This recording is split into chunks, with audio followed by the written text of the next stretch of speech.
In tonight's episode, we have our first play with the Winter Shield. Is it overpowered? Is it broken? You decide. We take on not one, but two nasty patriots. We have a heart-to-heart with Elizabeth about why she was so much more powerful when she was younger. We discuss why Booker is so convinced that he is still in debt now, and we have our first meeting with Daisy Fitzroy. This is Bioshock Infinite Explained.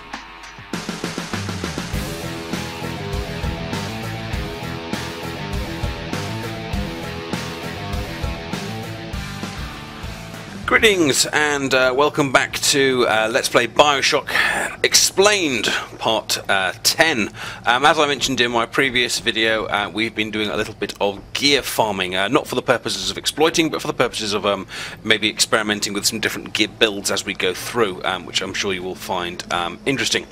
We've cleared out this area here since we were last about, and we've picked up a few pieces of interesting looking gear as well. If I just quickly go to what we have picked up. The one I was really looking for was this one here. Now this is the one that's caused a bit of controversy on various forums. It's the Winter Shield. Now lots of people have been talking about it because many people think it might be overpowered, and some people have even gone too far as to say it's game breaking. Now I never actually managed to pick it up in my first playthrough. I picked up what I felt was as much gear as I could find, but this was one I never came across. In case you were in the same position, what it essentially does is this.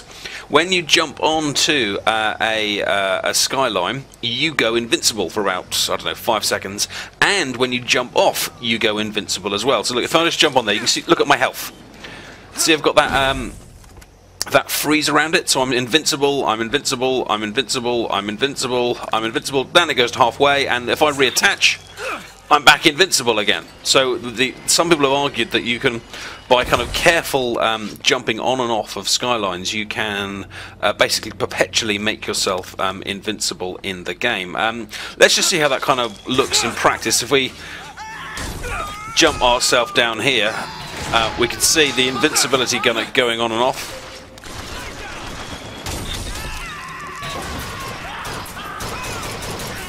And obviously we've got to be careful, it doesn't make the game easy.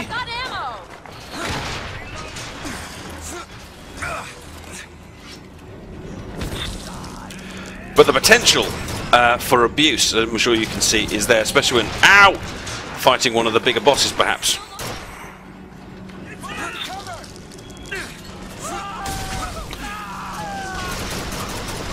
Oh, we can summon a Patriot. Well, let's do that. As you can see there, during that entire sequence I was invincible, which is one of the reasons why I'm perhaps still alive. And again, the invincibility is on. Did I get everyone? I can hear someone screaming my death.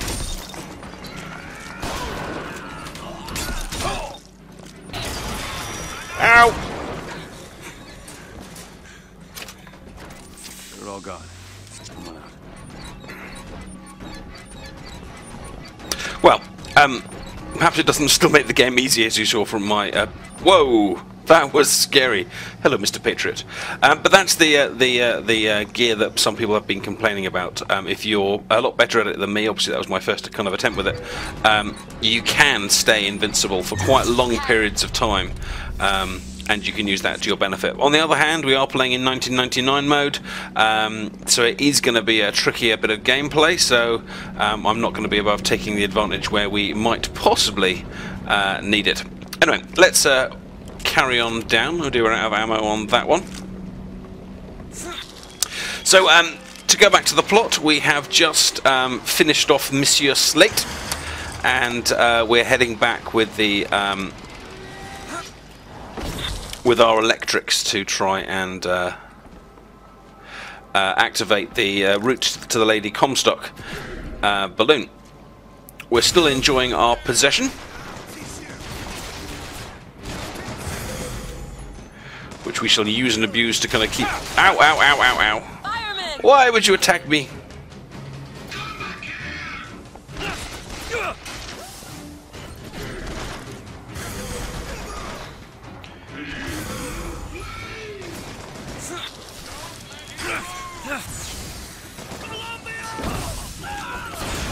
Also, in the gear, I have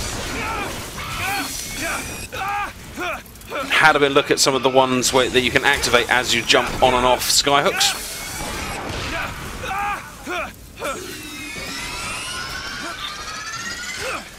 He's gonna blow!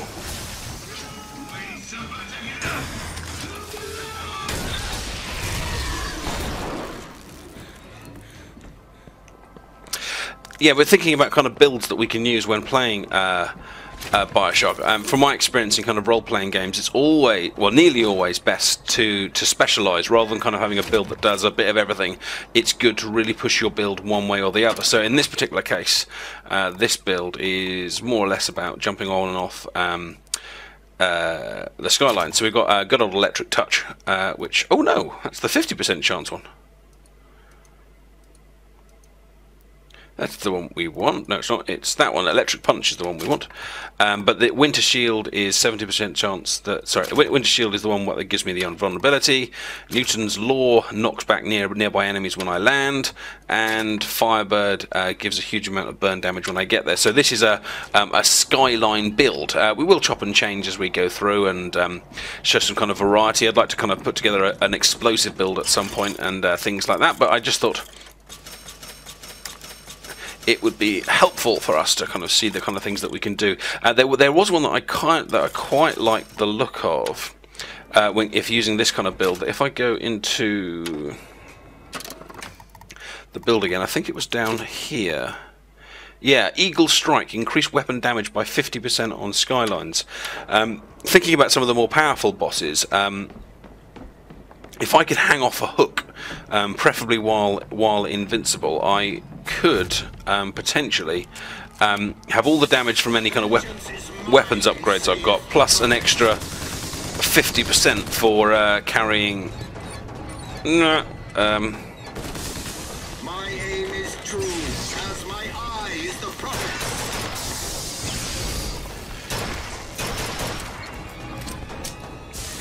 Rejoice, for death has no sting.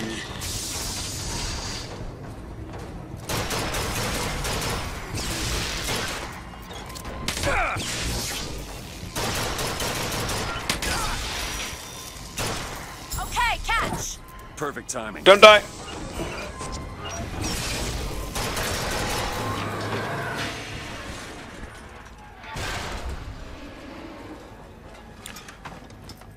Nothing? After all that, he's carrying nothing? Well, boo. That took most of my salt as well. That's fine. Right, let us continue along our way. Now, there's a very interesting bit of dialogue coming up here in the lift, so I'll shut up for a minute while you have a little gander to this. I don't think I understand how you do what you do. These tears. I always thought of them as doors. When I was younger, I didn't just open the ones I found. I remember making them. Making them? I could go wherever I wanted. But I always wanted to come back. To what? I don't know. My family? Huh. How do you do that? Whatever it is. You know how I said I had plenty of time to read? Well, I tried to figure it out. I read literature on physics and other such things. Yeah? And what did that teach you? That there's a world of difference between what we see and what is. So that's interesting because I guess the idea that has been suggested by the rest of the game is that there is no what is. There is no because there are these infinite times of variety. Later on, she starts saying things like that a person can be dead and alive at the same time. Actions can be done and undone, and here she is kind of suggesting that there is an idea that things can be, you know, there is a certain there is a way things are. But of course, this is before we start fully exploring the tears in the game and travelling kind of between them, which happens with when we get towards Mr. Lin. For those of you that haven't seen my how to get all the gear video, this is essentially the bit where we get it from, so we will pick up another piece of gear while we're here. There you go, Elizabeth. To do that, we simply zap the door here,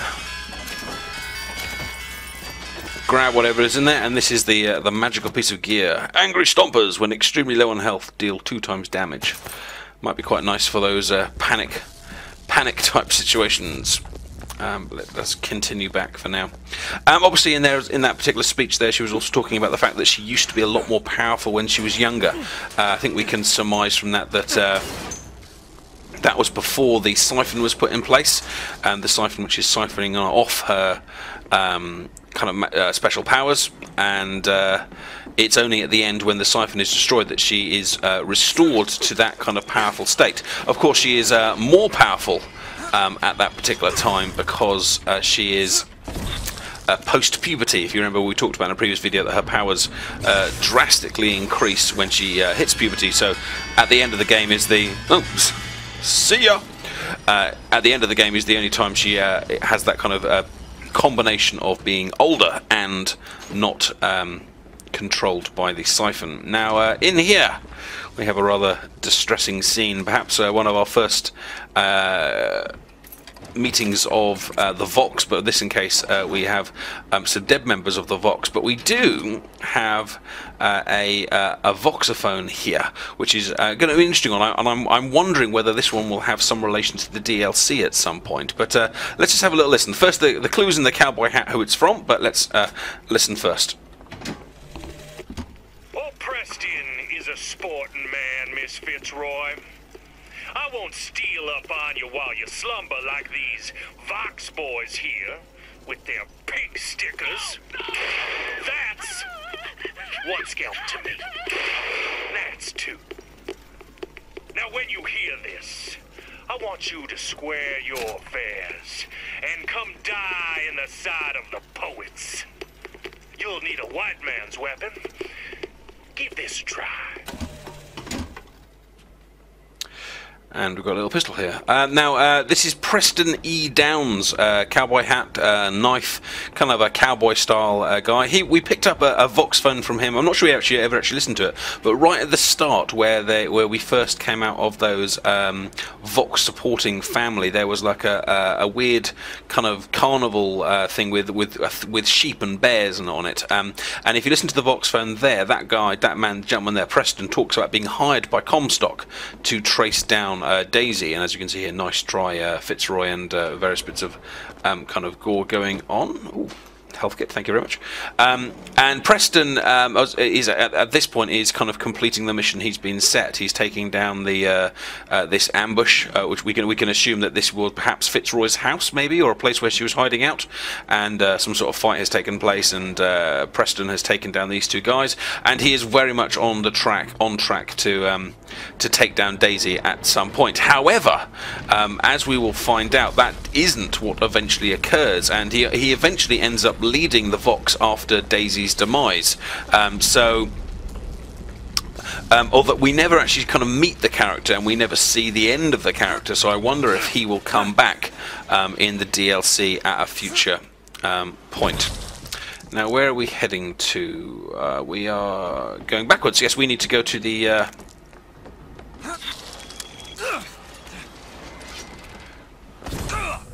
to the gondola, which will hopefully take us to Paris, possibly.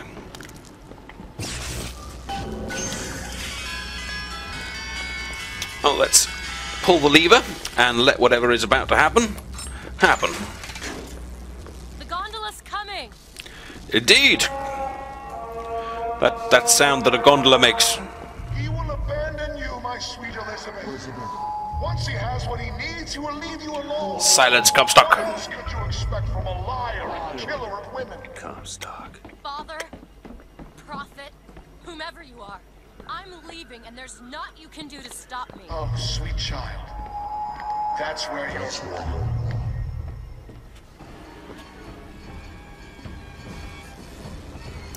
So, we're ready for a bit of a round of Booker versus Booker. Comstock sends some of his best troops to kind of stop us in our tracks.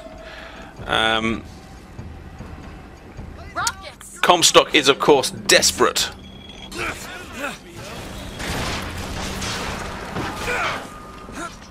To stop Elizabeth leaving. She is vitally important to his plans. Ow!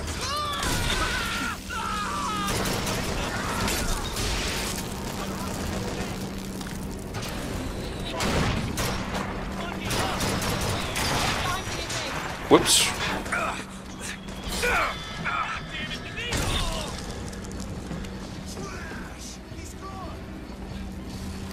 See, now I can do with that health that I didn't pick up earlier.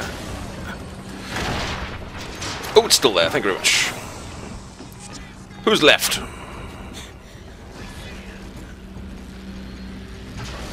Nick! How dare you shoot rockets at me? Now we need to try and get above them so we can dive down on them, but that's very much easier said than done. Do it! Now!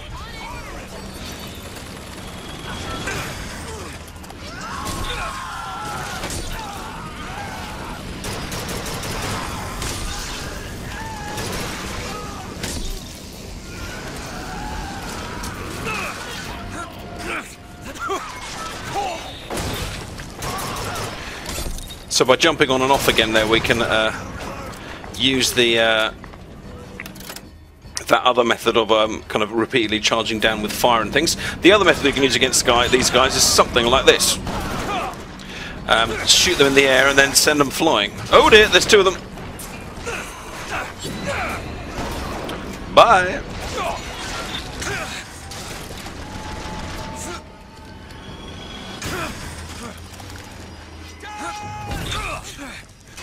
Here you go! That'll do! You're hurt!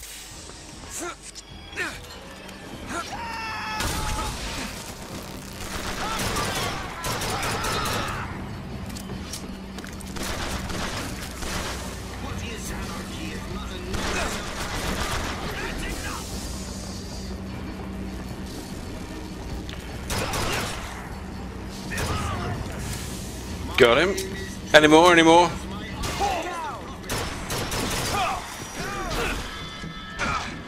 Oh dear, health is not looking good. That's all I have right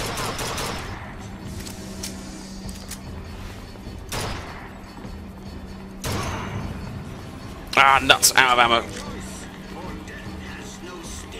I think I can hear a Patriot. Do it. Okay. Do you fancy a little bit of Patriot on Patriot action? Go, Patriot, go! No?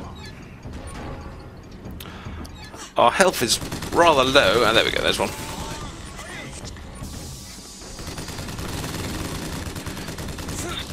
As our Patriot takes on our Patriot, we shall try and sneak around. There we go.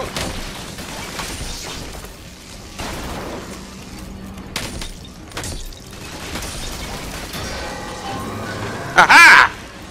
Thank you very much, sir.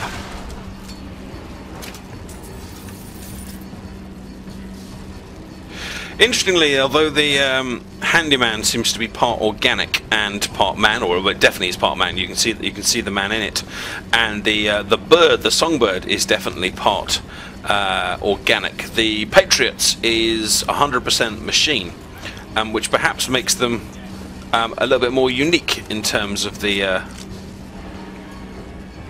Bioshock baddies. Now apparently we're still in combat, but I don't know whom I'm supposed to be fighting.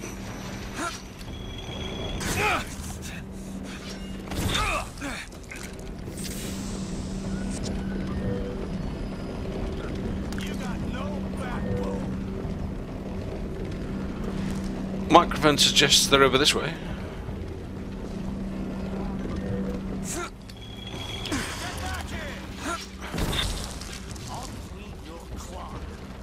I can hear him. Wherever he is, he's really close.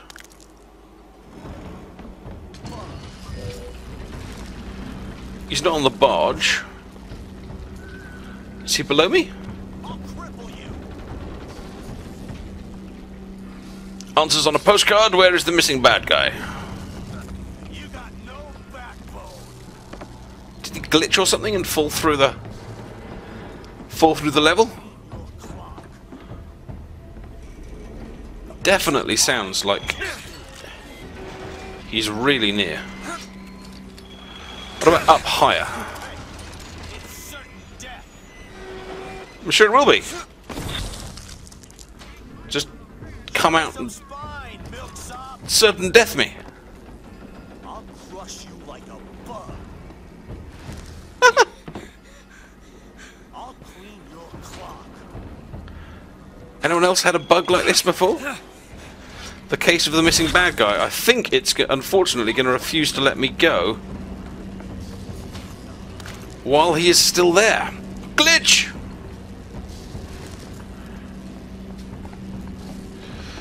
Sadly, this is one of the times where I regret that the game hasn't got like a kind of automatic targeting system or anything like that.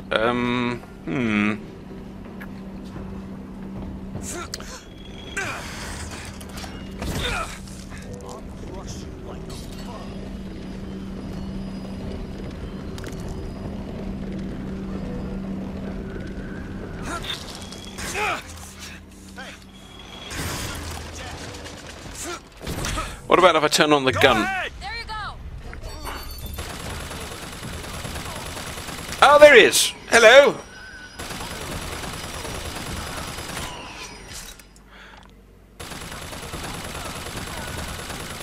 Is he stuck in there? The automaton seems to be failing to take him down. Let's see if we can help.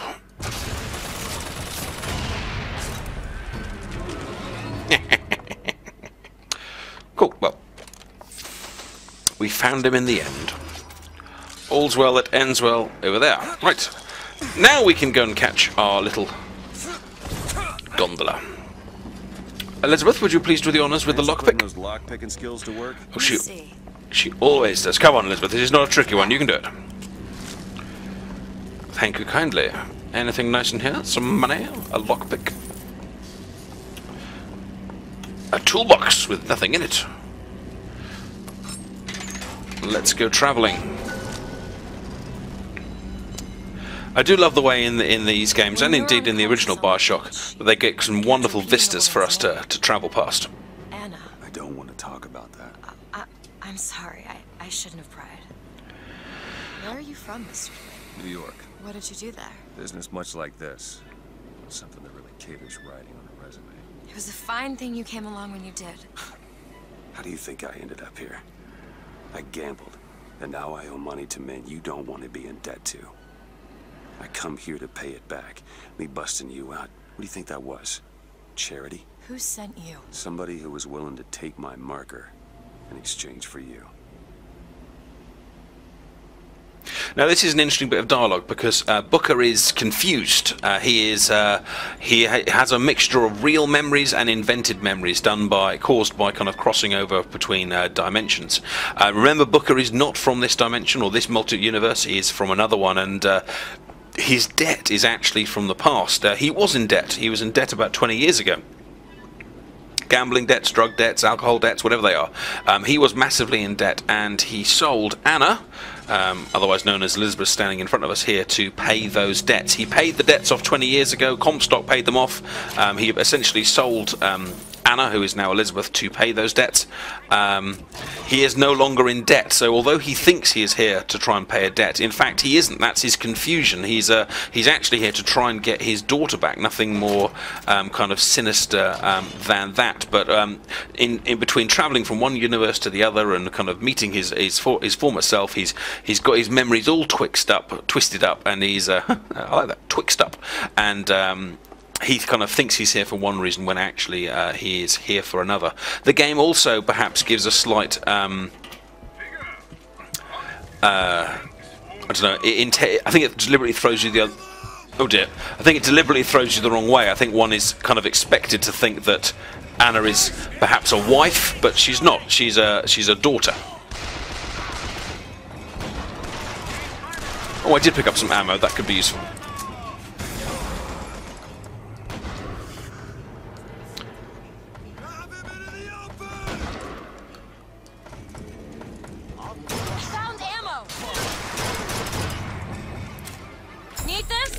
Yes, I do. Looks like we possessed the right guy there. He did us proud. Alright, what have we got here? Pistol clip, no thank you. Sniper damage, maybe in the future. Machine gun spread, no thank you. RPG, no thank you. We've got about 500 squid after buying that possession improvement. That's a lovely little set of posters we've got going on there. And we've still got the standard set of crow stuff, so I think we will safely ignore them for now. What's wrong? Did you fall? Are you stuck? Now I had Ooh, is that a gun? Can I have it? Give it to me, give it to me!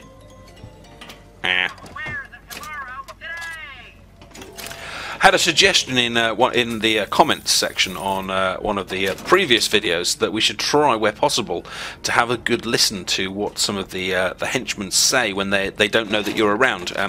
Apparently, the fireman and some of the other characters kind of actually have quite kind of sad backstories that they don't kind of reveal when they're trying to desperately trying to shoot you. So that is definitely something we're going to try and do in subsequent playthroughs, where it is possible to do a little bit of sneaking. If you guys have got any other kind of theories of what's going on in Bioshock, or ideas that you'd like me to try out, or you just flat out disagree with some of my assumptions in the game, then I'd love to hear them. Stick them in the comments section, and I'm more than happy to debate them and chat them through with you. One of the other kind of, what have we got here? Machine gun, and a box with a pineapple. Ooh. I keep thinking I'm seeing the hand cannon, but of course I'm not. I think that comes a little bit later.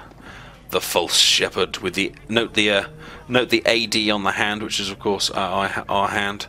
The lamb, she is the lamb wherever she has gone. Just like a little sheep, she's managed to get herself lost. Where has she gone? Oh well, let's carry on in the lift, and I'm sure she will mysteriously reappear.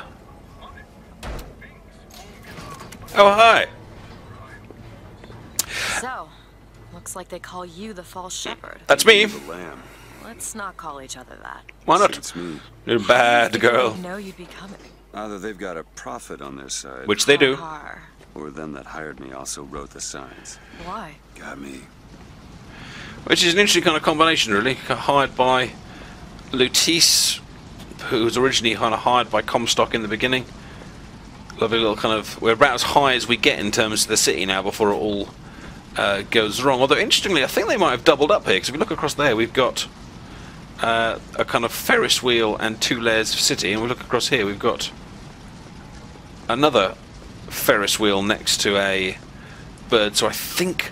Don't wish to criticise, but I think they might have doubled up on some of the visuals here. Again, on the bridge, another Ferris wheel next to it. I think, unless the city just kind of repeats and they genuinely built it like that.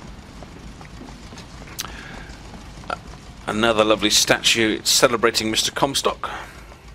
Oh, an infusion, let's please. We'll continue working on our shield for now. Just what the doctor ordered. Yes, you did. Money! And gold bars, thank you very much. 200 there. And this is the part where it all goes wrong for the story of Elizabeth and Booker. They've kind of built up a bit of mutual trust, but the question is where's Booker gonna take her? It's interesting because Booker's memories are a bit confused here, so he does try and take her back to New York, but he doesn't really need to. He's just here to kind of rescue her, and sadly his confused memories here kind of get in the way. Note the wrench, another link back to Bioshock 1, which of course Elizabeth is about to use in quite spectacular fashion, so let's let this cutscene play out. You alright? I want to see Paris. I want to see everything. It's up to you now. You want to be where the people are. You want to see them dancing. 40 north by 74 west. That's not Paris, that's New York. You read too many books. One thing I had in that tower was time, Mr. DeWitt. Time to study things like geography. And latitude and longitude. And there's a fellow. He offered to wipe away my debt in exchange for you. Come on. That part of the memory is true, it's just in the wrong place. Now, is she genuinely crying here, or is she faking it? I think that's a fake cry. She's sucking us in. Elizabeth, it's gonna be okay. What do you think? Fake cry? Real cry? Genuine? Who knows? Either way, this is gonna hurt. Come on.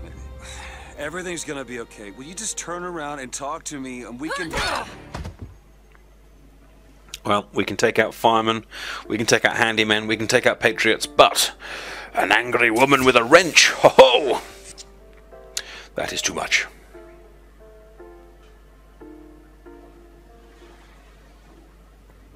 And now we have a couple of segue scenes. Our first one face-to-face meeting with Daisy Fitzroy.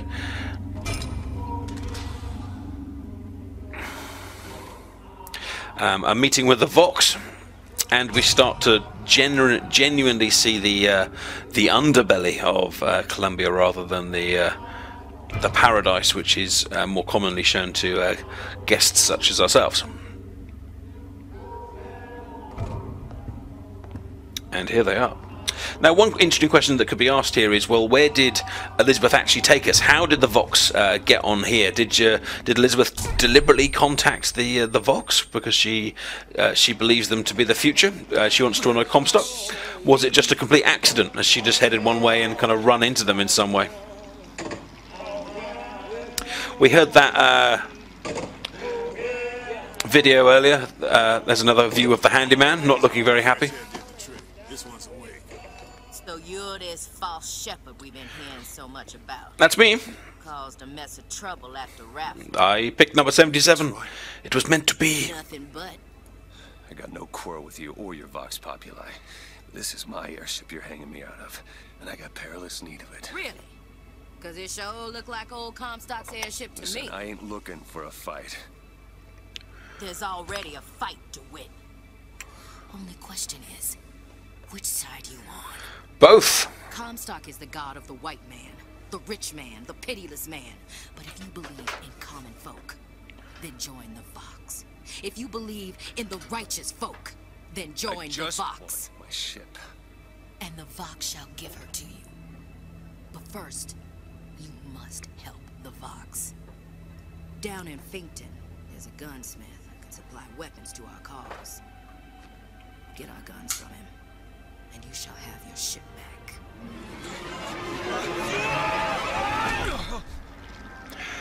Ow! And I think we can safely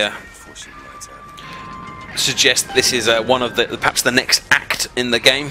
We have essentially rescued Elizabeth at this point. We've entered a new part of the plotline here where we have got to try and get our guns from Fink. And this is also going to be a good point for us to leave part 10 of Bioshock Infinite Explained.